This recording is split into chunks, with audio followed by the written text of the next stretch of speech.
just a few seconds before full time, we were 32, and then the last goal happened. Well, everybody said you need to ask that to the players. I got nothing to say. I already told them what I think about it. It's the first time in my career that this happens, that you score the winning goal with 1 minute to go and then you forget about playing. And that's what happened. We forgot about playing. We thought that the game was over, which was not over. We didn't have anybody. I was screaming, but nobody was listening to me. We didn't have anybody that said, let's keep the team together. We know they are going to go long. We know what are they going to do. We know exactly what they're going to do. I think that's some mistakes of the players, yes, bottom line. I usually don't like to blame anybody, but if you are asking me what happened, that's what happened. Coach, obviously you're disappointed with that goal. What are some positives you could take out from the boys' performance? That's a tough question because this game is about winning. So when you don't win, it's positive. They fight, they compete really well, but they were in the middle of the sea and they were swimming to the coast and they died when they were arriving. So if you die, I am disappointed and I am sad. Like I say, I am happy how they compete. I am happy that they push. I am happy that under adversity, because I never seen a referee like this in my life. I have to say it. He told Alvin to fuck off when he called the penalty. He told me that I was rubbish. Every single call was going their way. We had 3 counter attacks and he didn't show not even 1 yellow card when they stopped us. He was 10 minutes, and I am going to put a complaint to OFC for this one, 10 minutes talking to the other coach in the warm-up, which is extremely unprofessional. He was rude to him, he was rude to me. But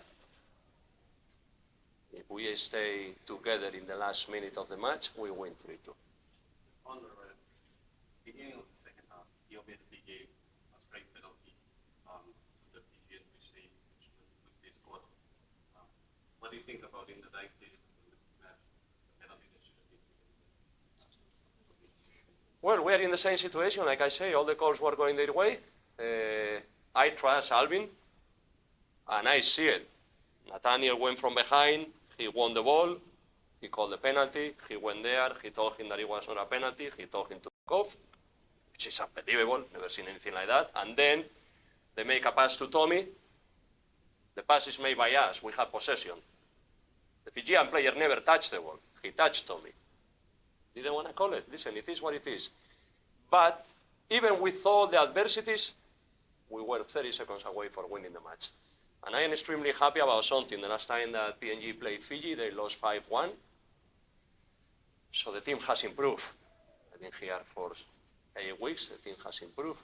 But now it's going to be almost impossible to qualify because we need New Caledonia to beat Fiji and we need to beat Solo by 4 or 5 goals because in goal differential we are -2. So bottom line, we couldn't get the job done. 2 days before the last match against Solo, what are some things that you plan to work with the team, picking out from today's mistakes? Well, it's Mookie's concentration mistakes more than any other thing. Also, I watched the Solo New Caledonia game, and I think the intensity of the Fiji PNG game was much higher. I am really happy how the team compete. I know that the boys are going to learn from their mistakes. I am going to learn from my mistakes as well. But it's going to be uncomfortable because the 2 bottom teams, the 2 losers are playing. So now the most important thing for me is that the players recover well, that the players that have some muscle problems, knee problems, and some knocks, they have enough time to recover, which is another thing that I don't understand. This is the only part of the world where you play high-performance matches every 48 hours. In Europe, it's every 72 or more. 48 hours is not enough to recover. That's something that the same OFC should look at it, because all these new things of FIFA, well-beings, blah, blah, blah, about players, but then in 48 hours you need to compete at this level again, makes no sense. So I am not too happy, as you can tell in my voice, but I believe everyone is in the same boat. Fiji had the same problem, New Caledonia had the same problem, Solo and us. So I just hope the boys are okay. They recover physically and emotionally, because you have to understand that they have to be down, because they fight to win, and we couldn't. But that's football and that's life. Sometimes goes your way, sometimes it doesn't. Yeah. In the last 30 seconds, obviously you're the captain. Yeah. Just walk us through what happened, and like, was there any call outs or like structure going on, or is there less? You go from 30 seconds away from a win to 30 seconds away. We lost it. But yeah, the messages were there. I mean, look, as a captain, I can only do my job and try to scream and tell people to get in line and get in order and be a defensive unit. But at the end of the day, these boys with senior men's football here, it's cutthroat. You got to be concentrated in those situations. Play until the final whistle. So, I mean, just for me and Colo, I think we were screaming at people about this order, but again, it's the heat of the moment. There, people need to switch on in those situations, and I'm not going to blame anyone individually. We win as a team, we lose as a team, but again, it's a harsh lesson. It's a very tough lesson because we definitely feels like a loss. Feels like a loss. Is it? I think it's. I wouldn't say deserve to win, but I'd say we put enough effort to give ourselves every chance of winning.